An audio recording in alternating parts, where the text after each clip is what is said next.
Hello, happy Labor Day. It's September 1st, so I'm ready to bring you the market stats and tell you what our hyper-local market, real estate market did in the month of August. So at the end of this video, I will also tell you a couple of cautionary tales as a reminder of some important aspects of how to manage your transaction when you're dealing with a real estate purchase or sale. So stay tuned to the end, especially if you're actively in the market right now, because I think this is an important message that people need to be reminded of and hear. So for the market stats, I'm going to give you a summary, the overall information. You can always go to my website, RES Luxury Group, under the resources tab, and you can look at all of the reports and the breakdowns of different price sectors and so on and so forth, and really get into the nitty gritty of the stats. But as far as the month of August, the theme was up, and away, because everything with the exception of active listings was up.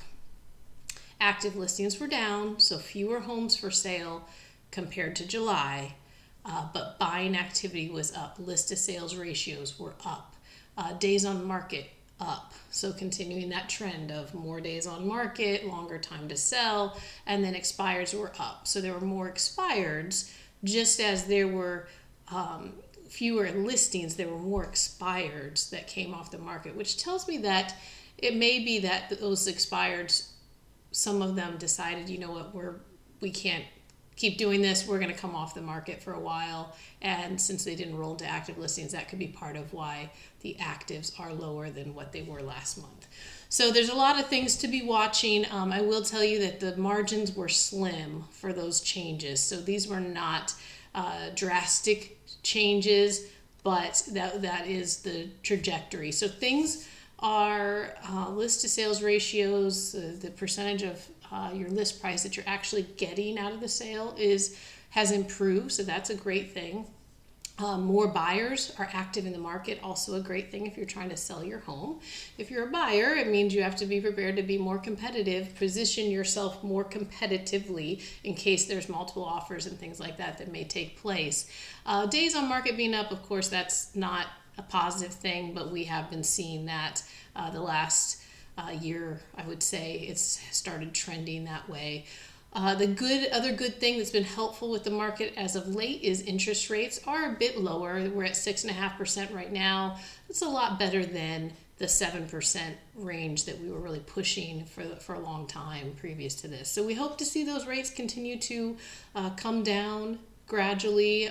Dramatically would be great too, but realistically, it's going to be gradual changes, but we'd like to see them continue to come down. So year over year, the median price is down slightly, which certainly follows the shifting market, and most people are feeling the pressure on price, seeing that prices are at least visually appearing to come down because sellers are having to make price improvements to capture their buyer. So the fact that the stats show in black and white that our prices are down slightly, it just validates that. Days on market are up compared to August of last year. Inventory is lower than August of last year by 100 less homes for sale. And sales are significantly lower by about 500 less sales this month compared to August of 2024. So definitely some changes year over year. And again, with the shifting market, this is all to be expected. This is not a big surprise. But watching it very closely, I'm always staying on top of it so I can help guide you appropriately. And certainly if you have any questions about the stats, feel free to reach out. I'd love to talk about it. Now on to the cautionary message. So I've had 2 transactions in the last month, 2 of my listings that the contracts have fallen apart in the tail end on both of them, the last few days before closing. So that begs the question, what is happening? Why is that happening? Now, both scenarios are different reasons, but at the same time, they're also both similar in what took place. So what's happened in both cases is inaction by the buyers. Very unfortunate, because at that stage in the transaction, the buyer has paid for inspections, the buyer has paid for appraisal, the buyer has paid for surveys. And that's usually, you're getting close to $2,000 in prepaid expenses. So it's not something most people want to waste. And within a week or less to closing, in the first scenario, the buyer was asking for an extension because they dragged their feet authorizing and paying for this survey. When you're financing, you have to have a survey because title has to be able to show that the land is covered under the title policy. So this buyer didn't want to spend the money right away because you have to prepay for it, and it was acreage, and so the surveys are more expensive, and it was like $2,000, and they didn't want to do it. So then they ended up, when they did order it, the surveyor couldn't get out for 2 weeks or 3 weeks, something ridiculous. And time was of the essence for both of these sellers in these two cases, and this seller very much so. And so he was not able to, or not willing, and really not able to extend. We'd already extended once. Now they're asking for a second extension. Now I found a surveyor that could have done it in a couple of days if they would have just gone ahead and paid for it. I did not want this to fall apart for the buyers or the seller. I found a surveyor, and they were $700 cheaper than the survey that title was sending out.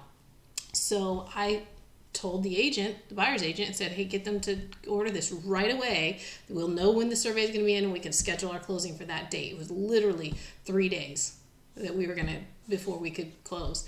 And the seller would have been fine with that. I think we would have been a day or two behind our actual closing date. And the buyers refused to, just didn't pay for it.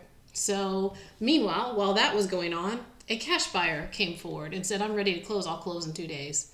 So we still closed the same day we would have closed with the updated survey for the buyers. And yet the buyers lost out on the house because I'm sure in their wildest dreams they didn't imagine a cash buyer would step up and swoop in. But of course, if you have a cash buyer that's ready to close immediately, and you have a buyer who's saying 2 weeks or more to close because they didn't order their survey, your hands are kind of tied. So I hate to see that happen to the buyer, but at the same time, if it's because you're not taking the actions you should be taking in a timely fashion, then those things can happen. The other scenario was very similar.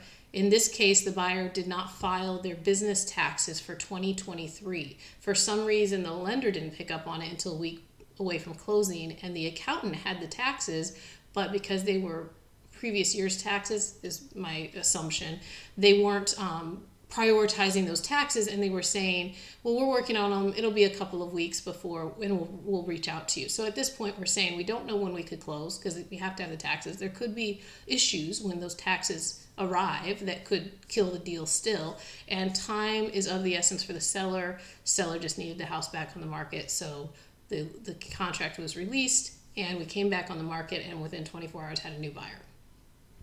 So in both cases, it worked out okay for the seller, but I don't want these things to continue to happen to buyers. They shouldn't have to happen. You need to make sure, I've said it before, I'm going to keep saying it because it's that important, you need to make sure that you have the right team of professionals assembled for your transaction, whether you're buying or selling. So our team, we pride ourselves in having that network of people who can assist with the transactions, whether it be a handyman, a contractor, an appraiser, an inspector, a title company, a surveyor, everything you can think of. We have relationships, and we maintain those relationships to the utmost standard. And if we don't have the relationship, we will find the person and we will make it happen, because it is our job as the real estate professionals to get involved, to make sure things are processing and going along the way they should be, and just really manage the transaction on your behalf. So make sure you've got those trusted professionals who have the network that you need to be successful in your purchase or sale. If you have any questions, if you need any assistance, we're always here to help. You can reach out to us, RES Luxury Group, bringing you white glove service and red carpet treatment, because your satisfaction is our guarantee. 352-794-1426. And we are with eXp Realty. Have a great day.